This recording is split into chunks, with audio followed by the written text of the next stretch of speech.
50 жастан асқандарға бүйректі сақтау үшін жемеу керек 9 тағам. 50 жастан асқаннан кейін адам ағзасында көзге бірден байқалмайтын, бірақ өте маңызды өзгерістер басталады. Сол өзгерістердің ең қауіптісі бүйрек қызметінің баяу әлсіреуі. Көп адам бүйрек ауырса ғана проблема бар деп ойлайды. Алайда шын мәнінде бүйрек ұзақ уақыт бойы еш белгі бермей үнсіз зақымдана береді. Ал белгі шыққан кезде көбіне кеш болып жатады. Бүйрек қанды тазалайтын, артық тұзды, суды, уытты заттарды шығаратын, қан қысымын реттейтін, сүйек саулығына әсер ететін ең маңызды мүше. Жас ұлғайған сайын бүйректегі сүзгіш жасушалар азаяды, қан айналымы баяулайды, қалпына келу қабілеті төмендейді. Осы кезде тамақ арқылы түсетін ауыр жүктеме бүйректі тез тоздырады. Көп жағдайда бүйрек ауруының басты себебі дұрыс емес тағам, артық тұз, жасырын қант, өңделген өнімдер және күнде жеп жүрген, бірақ зиянын білмейтін тағамдар. Сол себепті 50 жастан асқан адам үшін не жеу керек деген сұрақтан да маңыздысы, нені мүлде жемеу керек деген сұрақ. Енді бүйрекке ең қауіпті, бірақ дастарханнан жиі табылатын тағамдарды бір-бірлеп, өте толық түсіндіріп шығамын. Бірінші тағам – тұзды және қатты өңделген тағамдар.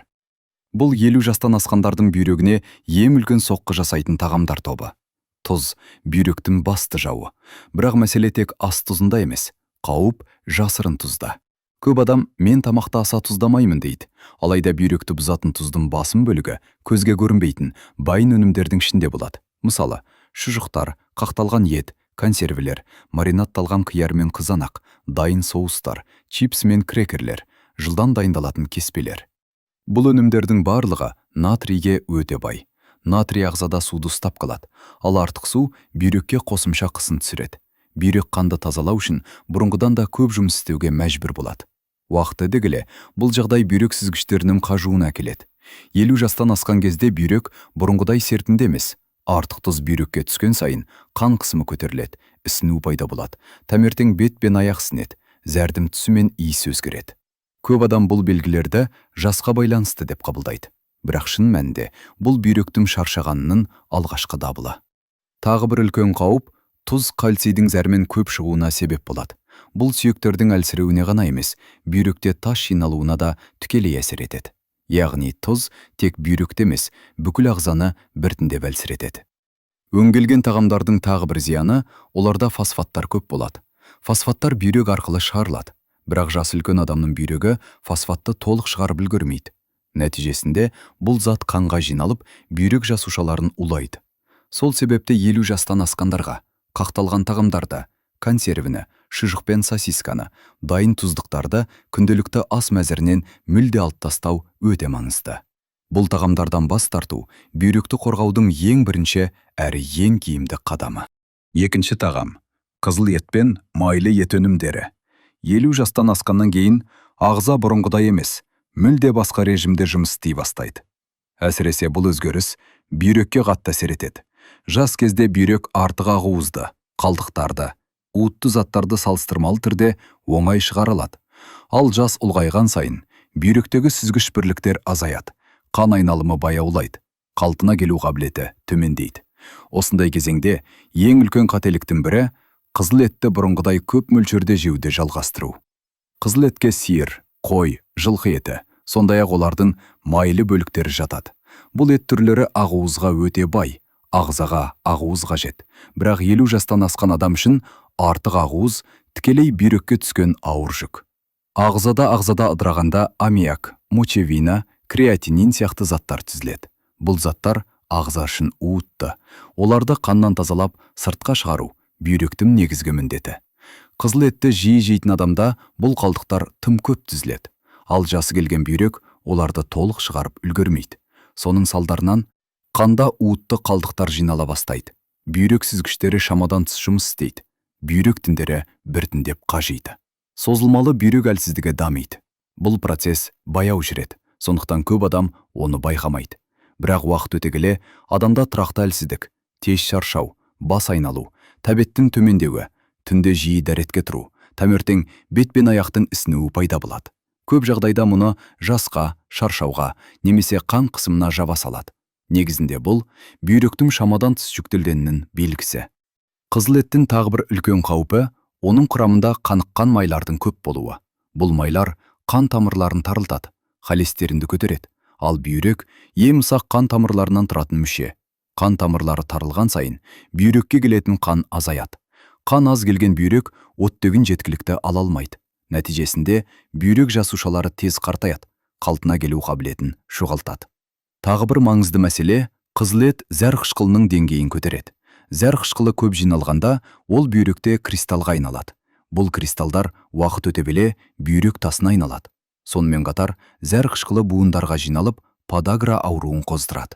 50 жастан асқан адамдарда бүйрек тасы мен буын ауруларының қатар жүруі өте жиі кездеседі. Оның бір себебі дәл осы қызыл етті көп жеу. Майлы ет пен қою сорпаларға да ерекше тоқталу керек. Қою, майлы сорпа ағзада суды ұстап қалады. Бұл ісінуге, қан қысымының көтерілуіне, бүйрекке қосымша қысым түсуіне әкеледі.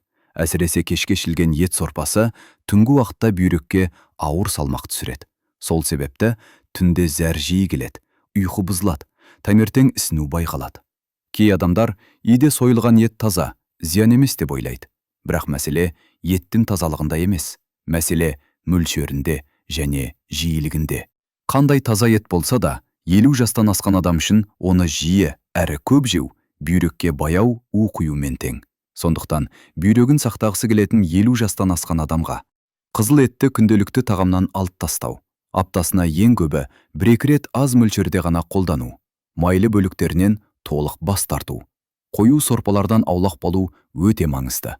Бұл бүйректі Үшінші тағам — қант пен тәтті тағамдар. Көп адам бүйрек десе бірден тұзды, етті, сорпаны ойлайды, ал қанттың бүйрекке тигізетін зиян туралы ойлай бермейді. Шын мәнінде 50 жастан асқандар үшін қант бүйректі іштен баяу білдіретін ең қауіпті заттардың бірі. Қанттың зияны бірден сезілмейді, ол ауырмайды, шаншымайды, белгі бермейді. Бірақ жылдар бойы жиналып, бүйрек жасушаларын біртіндеп істен шығарады. Қант көп түскен кезде қанда глюкоза деңгейі көтеріледі, қан қоюланады. Ал бүйректің басты міндеті дәл осы қанды сүзу. Қан құрамында қант көп болған сайын бүйрек сүзгіштері бұрынғыдан да қатты жұмыс істеуге мәжбүр болады. Бұл жағдай медицинада бүйректің шамадан тыс фильтрациясы деп аталады.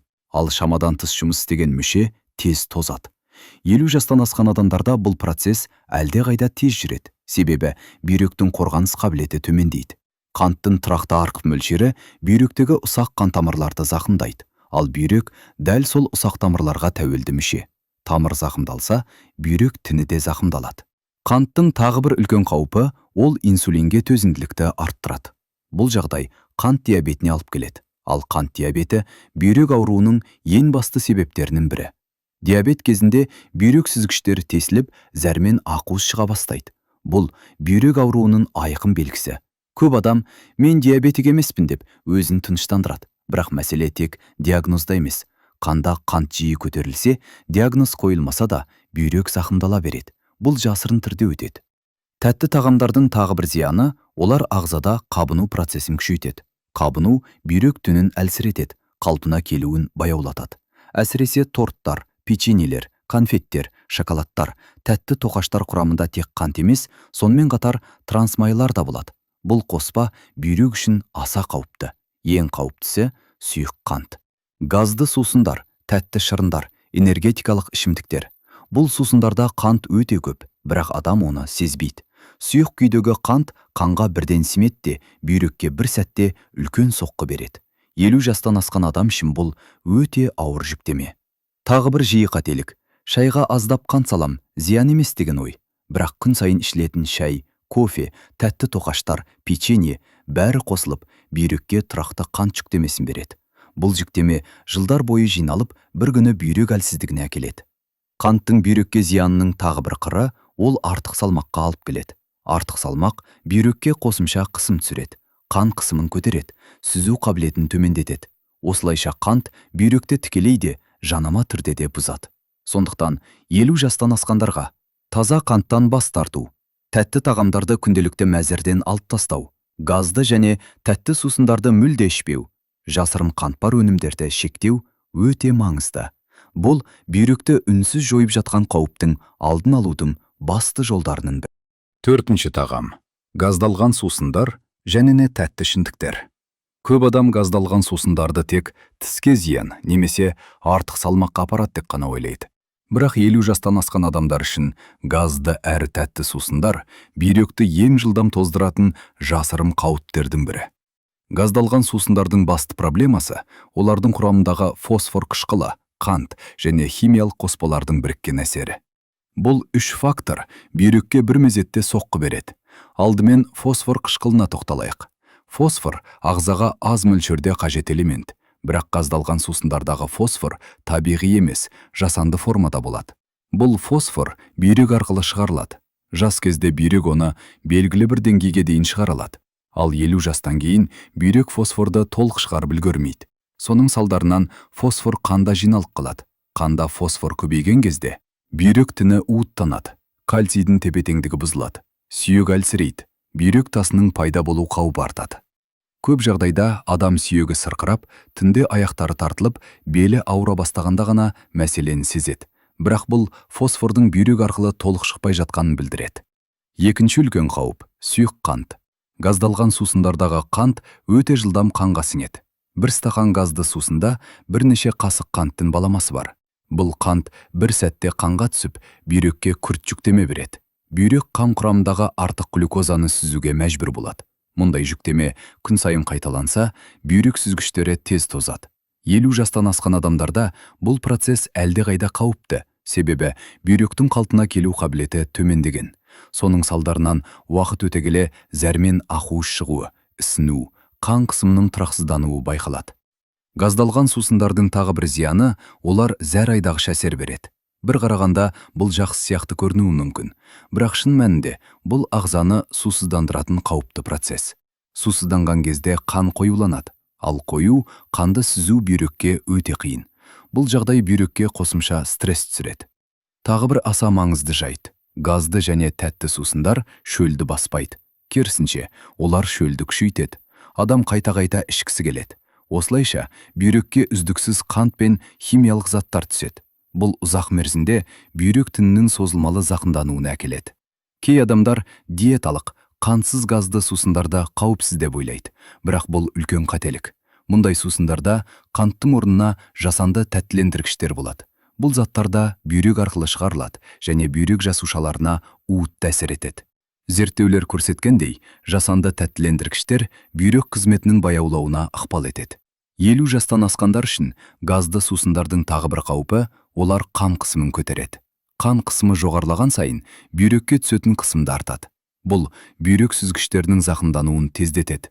Сондықтан бүйректі сақтағысы келетін 50 жастан асқан адамға газдалған сусындарды толық алып тастау, тәтті шырындардан бас тарту, энергетикалық ішімдіктерді ішпеу, диеталық деген атауға сенбеу өте маңызды. Бұл бүйректі үнсіз құртып жатқан, бірақ көп адам мән бермейтін тағамдардың бірі. 5-ші тағам – қуырылған және қатты майлы тағамдар. 50 жастан асқан адамдар үшін ең қауіпті тағамдардың бірі қуырылған және шамадан тыс майлы тағамдар. Көп адам бұл тағамдардың жүрекке немесе бауырға зиянын біледі, бірақ бүйрекке тигізетін әсерін мүлде ескермейді. Ал шын мәнінде қуырылған тағамдар бүйректі іштен баяу, бірақ өте сенімді түрде бұзады. Қуырылған тағамдардың басты проблемасы оларда тотыққан майлар көп болады. Май жоғары температурада қуырылған кезде оның құрылымы өзгереді. Пайда болған улы қосылыстар қанға түседі, ал сол улы заттарды сүзгіден өткізіп, ағзадан шығару бүйректің міндеті. 50 жастан асқан адамның бүйрегі бұл уытты заттарды толық шығарып үлгермейді. Соның салдарынан қанда улы қалдықтар жиналады. Бүйрек сүзгіштері зақымданады. Бүйрек тінінде созылмалы қабыну пайда болады. Бұл процесс ауырсынусыз жүреді. Адам ұзақ уақыт ештеңе сезбеуі мүмкін, бірақ бір күні анализдер нашарлап, бүйрек қызметінің төмендегені анықталады. Қуырылған тағамдардың тағы бір үлкен зияны олар қанды қоюландырады.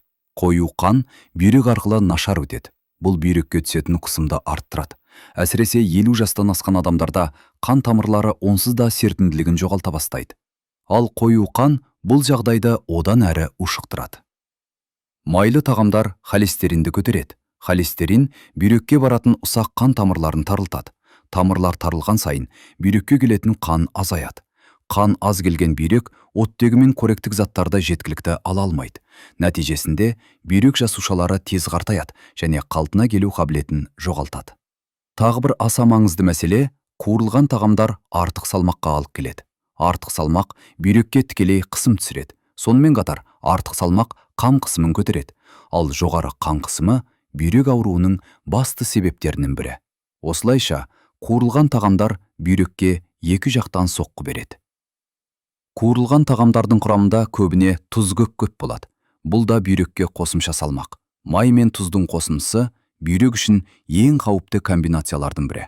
Мұндай тағамдардан кейін ісіну, шөлдеу, түнде жиі дәретке тұру жиі байқалады. Көп адам үйде қуырамын, зияны аз деп ойлайды. Бірақ үйде қуырылған тағам да жоғары температурада дайындалады. Май неғұрлым көп қолданылса, соғұрлым бүйрекке зиянды заттар көп түзіледі. Әсіресе бір майды қайта қолдану өте қауіпті. 50 жастан асқан адамдар үшін қауіпті тағамдарға мыналар жатады. Қуырылған картоп, қуырылған ет пен тауық, самса, бәліш, чебурек, майға қуырылған балық.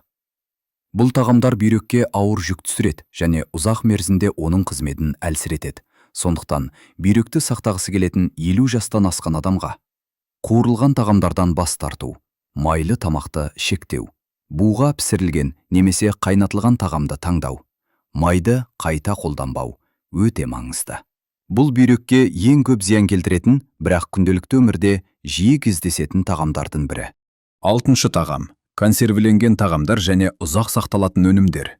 50 жастан асқан адамдар үшін аса қауіпті. Бірақ күнделікті өмірде өте жиі қолданылатын тағамдардың бірі консервіленген және ұзақ сақталатын өнімдер. Көп адам оларды ыңғайлы, арзан, тез дайын деп қабылдайды. Алайда бүйрек тұрғысынан қарағанда бұл тағамдар үнсізі. Консервілердің басты проблемасы олардың құрамында шамадан тыс көп тұз болуы. Тұз консервінің дәмін ғана емес, оның ұзақ сақталуын қамтамасыз етеді. Бірақ дәл осы тұз бүйрекке ең ауыр жүктеме түсіреді.